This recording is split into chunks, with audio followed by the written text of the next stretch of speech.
Bonjour, j'espère que vous et vos petits animaux allez bien. Dans la vidéo d'aujourd'hui, je réponds à vos questions les plus fréquemment posées dans la section commentaires. Je réponds habituellement à tous vos commentaires et souvent, il y a des questions qui reviennent régulièrement, donc j'ai pensé qu'une petite vidéo serait profitable pour tous. Alors sans plus tarder, allons-y pour la vidéo. Quelle quantité de vitamine C dois-je donner et est-ce mauvais si je ne donne aucun supplément? Les cochons d'Inde et les primates, comme nous, sont incapables de fabriquer leur propre vitamine C. La quantité nécessaire est d'environ 20 mg de vitamine C par kilogramme par jour et jusqu'à 60 mg par kilogramme par jour pour les cochons d'Inde de moins de 6 mois et les cochons d'Inde gestantes et qui allaitent. Ils pourraient obtenir leur quantité de vitamine C grâce à leurs légumes frais quotidiens, mais il est difficile de calculer la quantité exacte de vitamine C que votre cochon d'Inde obtiendra. Donc l'ajout d'un supplément est très utile et garantira la meilleure nutrition possible. La vitamine C se dégrade dès la cueillette du légume, sans oublier le temps de transport et le temps de conservation au réfrigérateur avant d'arriver dans notre assiette. Les cochons d'Inde qui ne consomment pas suffisamment de vitamine C risquent de contracter le scorbut.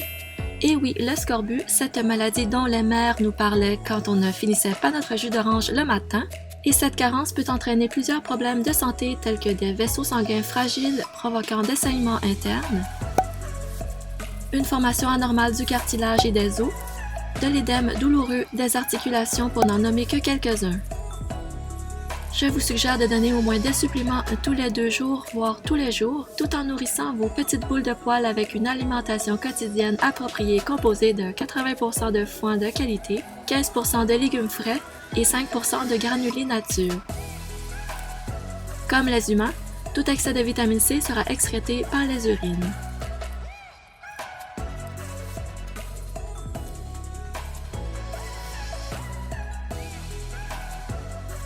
Je n'ai qu'un seul cochon d'Inde. Est-ce si grave?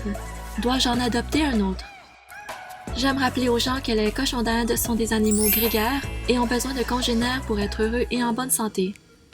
L'humain, malheureusement, ne remplacera jamais ce besoin de relation avec un autre cochon d'Inde.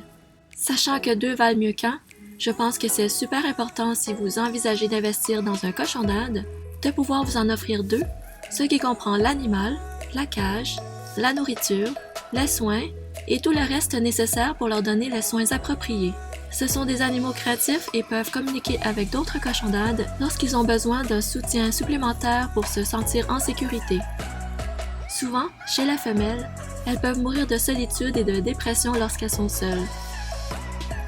Pour les mâles, ils doivent établir entre eux un dominant de la cage pour vivre en harmonie. Les femelles vivent mieux en groupe et les mâles en paire.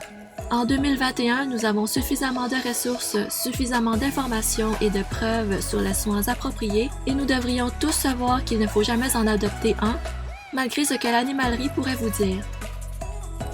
À noter que la Suisse a même une loi depuis 2008 qui interdit à ses habitants de posséder un seul cochon d'Inde pour le bien de l'animal.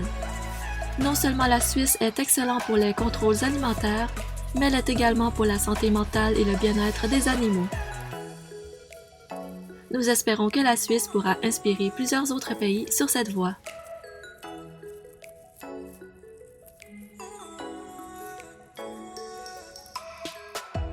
Ma cage n'a pas la taille minimale requise. Est-ce mauvais? La raison pour laquelle il y a un minimum d'espace requis n'est certainement pas là pour nous amuser ou pour nous embêter. Les directives relatives aux cages sont là pour nous aider à fournir les meilleurs soins pour nos bébés à fourrure. Pensez-y 1 minute et mettez-vous dans la peau ou dans les chaussures imaginaires de votre cochon d'Inde. Seriez-vous confortable d'être dans une petite pièce où votre nourriture, toilette et lit sont tous sous votre nez? Et la seule activité que vous puissiez faire est la sieste et vous lever.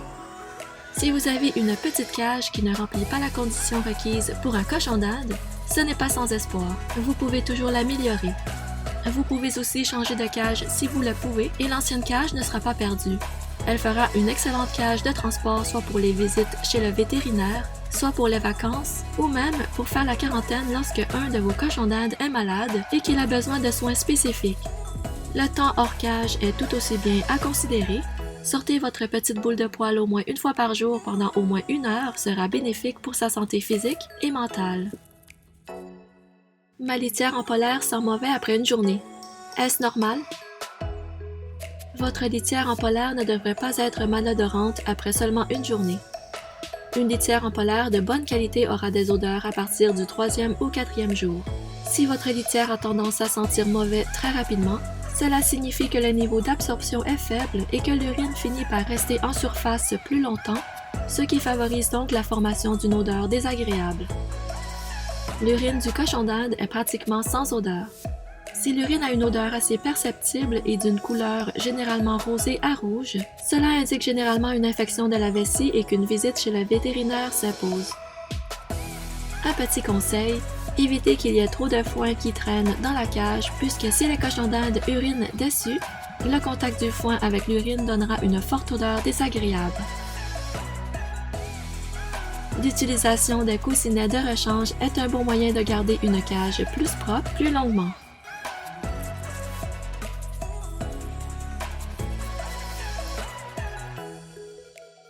Quand puis-je introduire les légumes frais? Il y a une raison à laquelle ils naissent déjà tous formés et avec toute leur dentition. Les bébés cochons d'Inde sont capables de digérer les aliments solides quelques heures après la naissance. En moins de 24 heures, ils peuvent manger de l'herbe fraîche, du foin, des granulés et des légumes comme leur maman.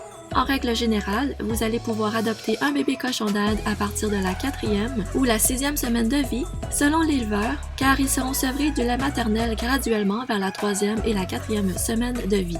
Vous pouvez donc donner des légumes aussitôt que vous adoptez votre petite boule de poil. La portion de légumes recommandée chez un cochon d'Inde est d'environ 100 g de légumes par kilogramme de poids. Donc, si votre bébé cochon d'Inde pèse 300 g, il aura besoin de 30 g de légumes pour une journée. Il est très important de respecter la dose journalière. Un manque de légumes peut entraîner des lacunes sur le plan nutritionnel et votre cochon d'Inde pourrait aussi devenir difficile en matière de légumes. Un excès de légumes entraînera une perturbation de leur système digestif. Étant donné que les légumes frais contiennent une certaine quantité d'eau, les excréments de vos bébés à fourrure pourraient être mous, voire de la diarrhée. Mon cochon d'Inde éternue plusieurs fois par jour. Dois-je m'inquiéter? Un cochon d'Inde peut éternuer occasionnellement. Il y a 2 raisons principales pour lesquelles il éternue. Soit qu'il y a trop de poussière dans son environnement qui provient souvent du foin, ou que votre petite boule de poil est malade.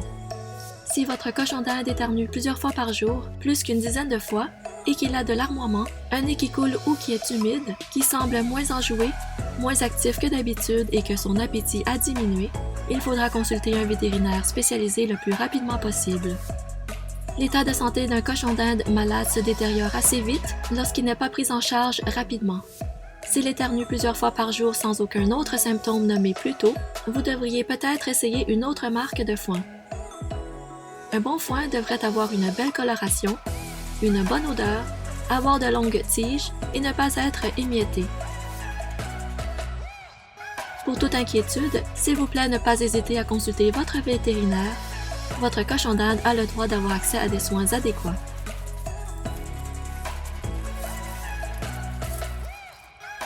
C'est déjà terminé. J'espère que cela vous aidera. N'hésitez pas à laisser en commentaire si vous aimeriez avoir une partie 2 et je vous dis à très bientôt pour une prochaine vidéo. Bye!